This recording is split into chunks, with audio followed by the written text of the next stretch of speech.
If I could sing, I would sing you the Hallelujah Choir right now. Just got to the top of Chief Joseph Pass, and that was after having to climb another pass and then go off of that pass, climb up to Lost Trail Pass. And that was like an 8-mile uphill grunt, and then another about a mile and a half up to Chief Joseph. But my God, it's all downhill from here on. Woo! But my shirt is just like, I don't know if you can see, but it's a disaster. I'm a disaster. What can I say? It happens, you know. I just, I think I sweated a gallon of water, and my shirt's more white from sweat than the original color of it. So, heading down now to Big Hole Battlefield, which I'll get to tomorrow, and this is where the Colonel Gibbons and his troops, who came from Missoula, surprised the Nez Perce, who really thought that they had made it through the bitter roots, and they were they didn't have run into any trouble there, and they were really kind of relaxed and thinking that everything was going to be okay. And then on that fateful morning, at even before the sun came up, Colonel Gibbons' troops marauded inside the camp area of the Nez Perce, and all hell broke loose. And I'm going to check that out tomorrow. It's a national battlefield. Looking forward to that. And looking forward to all downhill for the next 25 miles or so to the town of Wisdom. Ye doggy.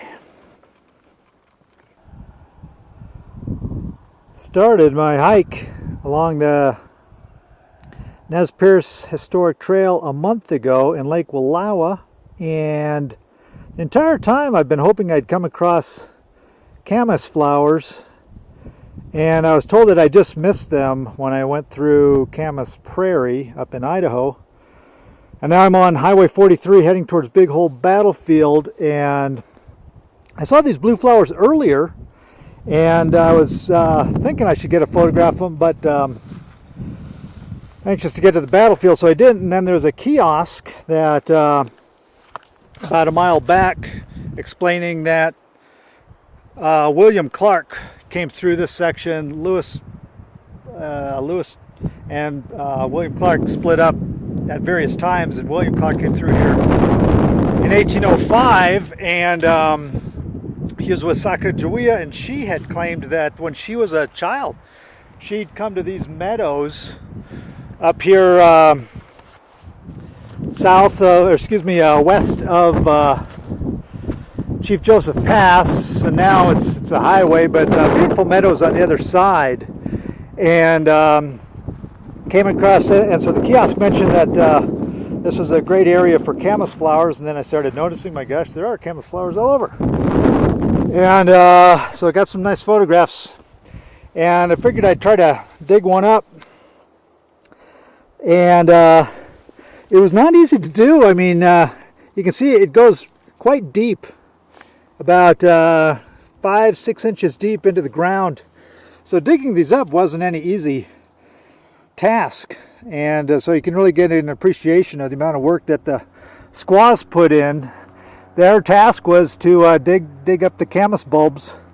And these bulbs, they would grind them up, and the powder they'd make into a flour, which would then they could use over the wintertime. They could store it. And there were caves along the like the Snake River that had tons of flour, camas bulb flour, tons of it. So this was an extremely important staple to the Native American population. Camas flowers and camas bulbs.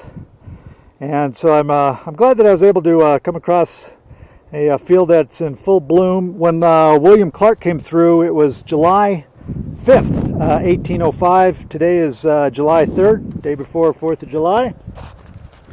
And sure enough, the camas flowers are still blooming.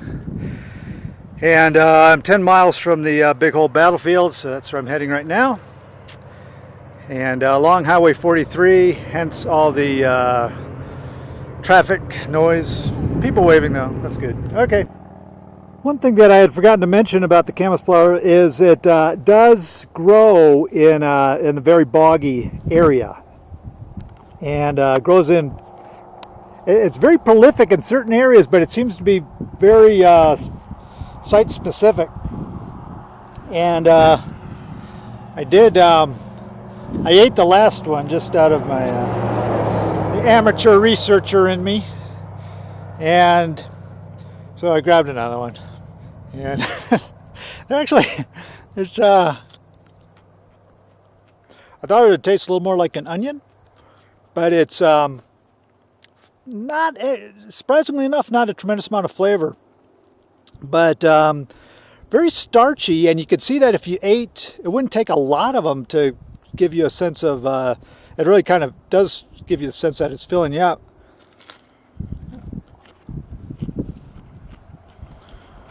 And it's not a bad flavor by any stretch.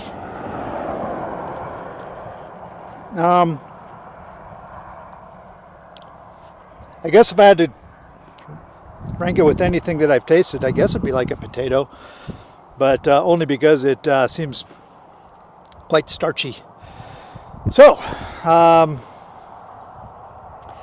gonna make it down to Big Hole, and I got some nutrition from the camas flowers here. Onward, oh.